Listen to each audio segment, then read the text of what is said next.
সুপ্রিয় বন্ধুরা, আপনারা দেখতে পাচ্ছেন নীল আকাশে সুন্দর একটি চিল ঘোরাফেরা করছে এবং চিলের সৌন্দর্য আমরা সবাই খুব উপভোগ করার চেষ্টা করি সব সময়।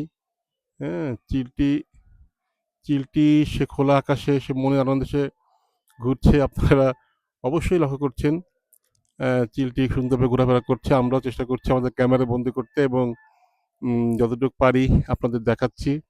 কারণ এসব ছবি আসলে সচরাচর খুব কমই হয়, কিন্তু চিলটি আমাদের মাথার উপরে ঘুরছে এখন, তাই আমরা এটাকে চেষ্টা করছি। এটা কিন্তু দেখে মনে হচ্ছে এক প্রকার ঘুড়ির মতো, ঘুড়ি উঠছে, কিন্তু আসলে এটা কিন্তু ঘুড়ি না, এটি একটি চিল। চিলটি মনে আনন্দে আকাশে সে ঘোরাফেরা করছে এবং আমরা আপনাদেরকে সেটি দেখানোর চেষ্টা করছি যতটুকু সম্ভব। আমরা চেষ্টা করছি চিলটিকে দেখানোর জন্য। আপনারা দেখতে পাচ্ছেন চিলটি সুন্দরভাবে মনের আনন্দে ঘুরছে। এখন একটু একটু দূরে চলে গেছে আমাদের থেকে, তো একটু দূরে চলে গেছে, তাই আমরা আসলে এখন দেখাতে পাচ্ছি না, বেশ দূরে চলে গেছে। তা আপনাকে অসংখ্য ধন্যবাদ।